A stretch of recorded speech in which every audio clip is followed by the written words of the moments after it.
Okay, good afternoon, everyone. So this afternoon we will discuss about Pitot Tube. Okay, so Pitot Tube is a device, one of the most simple device that is used to measure the velocity of the fluid that is passing around it. So it can measure the velocity of fluid like air or water.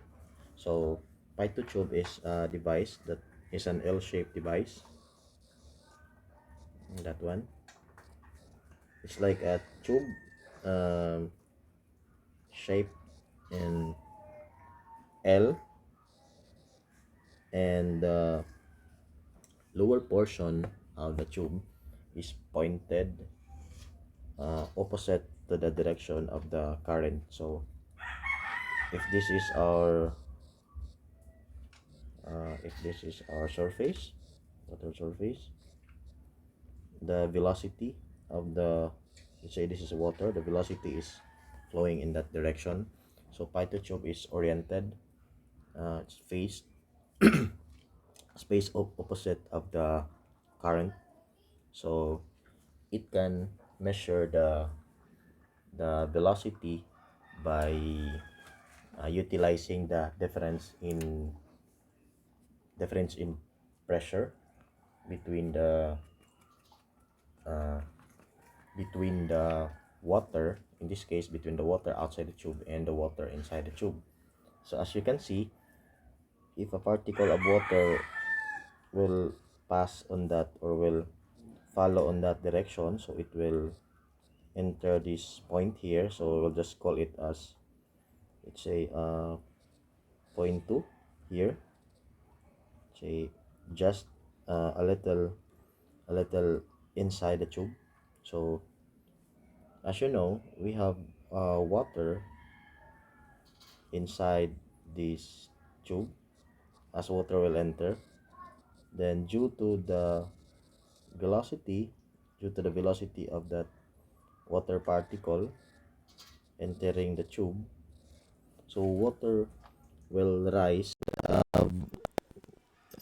instead of um, the elevation of the water inside the tube, instead of um, in this level, its elevation, due to that velocity, it will rise a certain height, maybe here.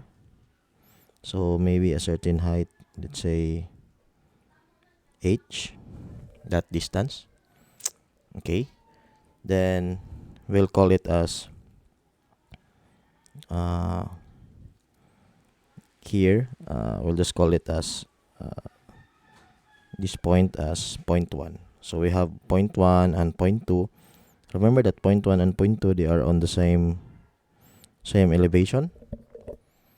Okay. Well, uh, pressure at point 1. So if we will compute the pressure at point 1, so we can say that point 1, it's a H1. So P1 is gamma times H1, right? F P2, well, P2 is already inside the tube, so we can take this height as H2 as a way to determine the pressure at P2. So P2 is gamma times H2. All right. So if we're going to apply the Bernoulli's energy equation in the Python, so we have point 1 and point 2. So we have pressure at point 1, pressure head at point 1 plus velocity at point 1 over 2g plus the elevation at point 1. Then for the simplicity of this discussion, in at this point we will just apply, or we will just assume it as uh, it's a fractionless, or what we call no this derivation, or we'll just how do I say it, we'll just apply the head loss later on the equation. For the derivation, we won't just include the head loss, so we'll just assume it as a fractionless device or with no head loss. Okay, so we won't at this point in our derivation we won't apply the head loss. So at point 2, again the velocity at point 2 and elevation at point 2.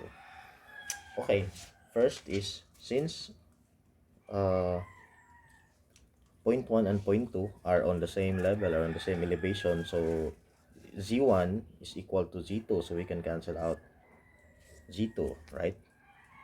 So uh, the only wait, I think point 2 is inside the tube. Then we know that water inside the tube is not moving because it is being pushed downward by this column of water. So here we have what we call the stagnation point,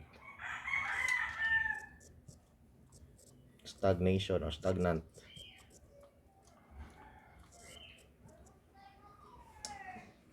It is stagnation.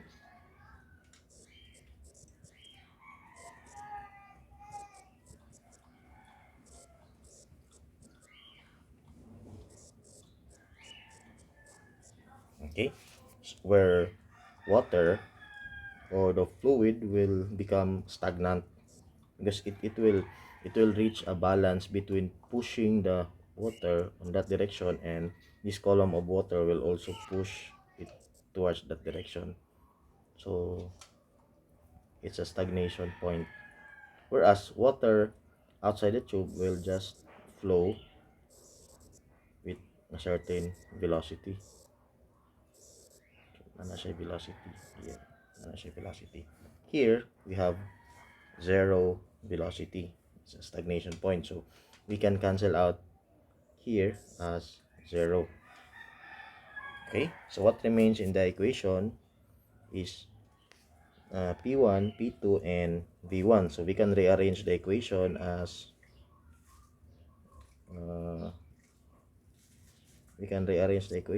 V1 squared over 2G is equal to P2 minus P1 over gamma, right? So we will evaluate P1. We know that P1 is equal to gamma times H1, P2 is equal to gamma times H2. So the equation will become gamma times,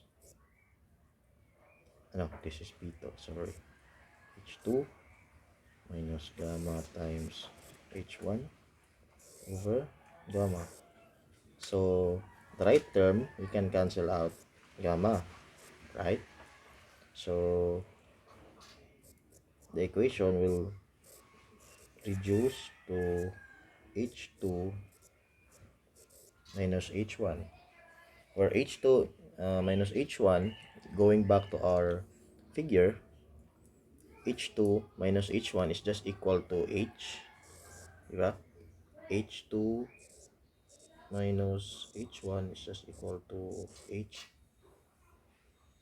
So we can just simply replace H2 minus H1 as H, or V1 squared over 2G is equal to H.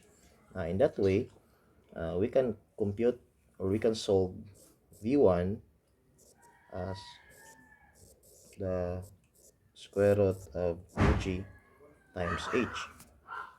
So this is the theoretical velocity.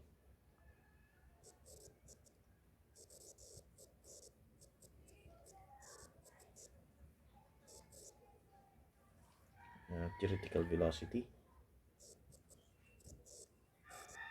of our fluid. Okay. Okay, let's go back. First, we establish the Pitot tube, establish point 1 and point 2. So this is what we call the stagnation point, where water will tend to stagnate or will tend to stop moving as the column of this water will be pushed due to the velocity. This column above will also push the water below, so attaining an equilibrium. So water here or water column here will stagnate. So we evaluated the pressure at point 1 as gamma times h1, and pressure at point 2 inside the tube is gamma times h2, where h2 is slightly above the water surface. By the way, we can measure this one. We can measure this uh, h, diba? We can physically measure h. Okay, so after identifying the different pressure at point 1 and point 2, so we established the Bernoulli's energy equation.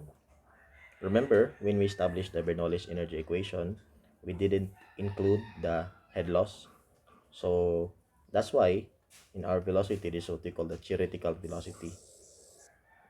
There's no head loss. If we want to get the actual velocity, so we'll just multiply it with a certain c, where c is the uh, head loss constant. C is head loss, or head loss coefficient.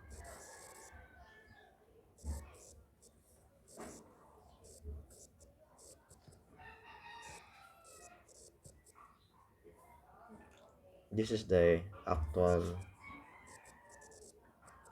velocity.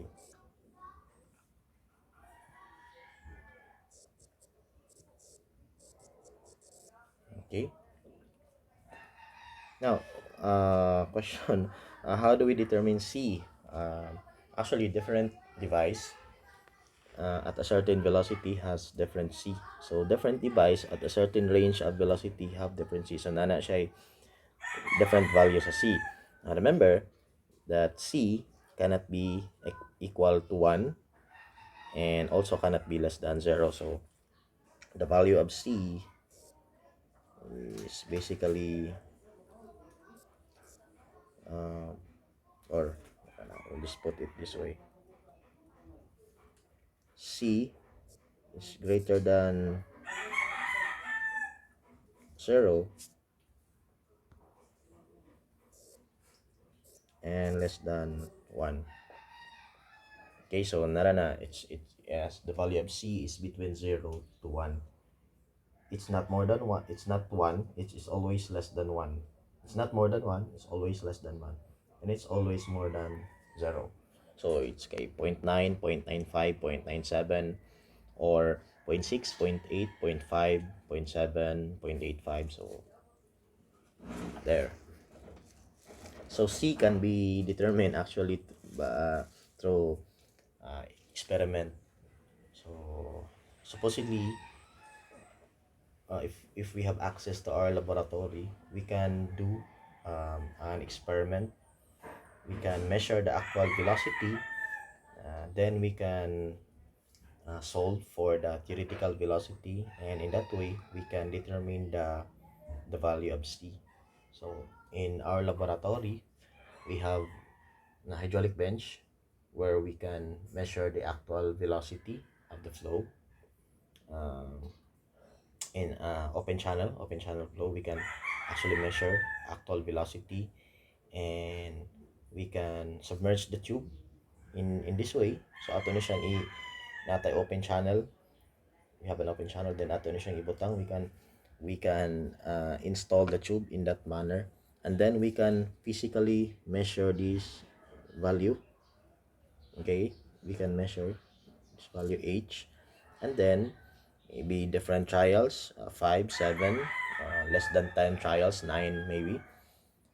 And after completing multiple trials, we can already, or we can confidently determine the value of C for that particular device, because different device have different value of C, and even C will even change at a certain velocity. So ang value sa C nara na siya specific na siya for that particular device and for that range sa value sa C. Okay, kung muhinay, if too slow, mo lahi na sad ang value sa C. Kung too fast, mo lahi na sad. Nara na siya certain, for example, natay C, let's say, 0.87. Then, kana nga C is only applicable for that range of velocity. Okay?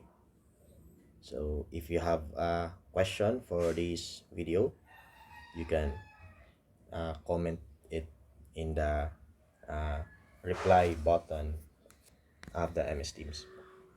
Okay, so thank you for your listening, for your time. Thank you for listening. Thank you for your time.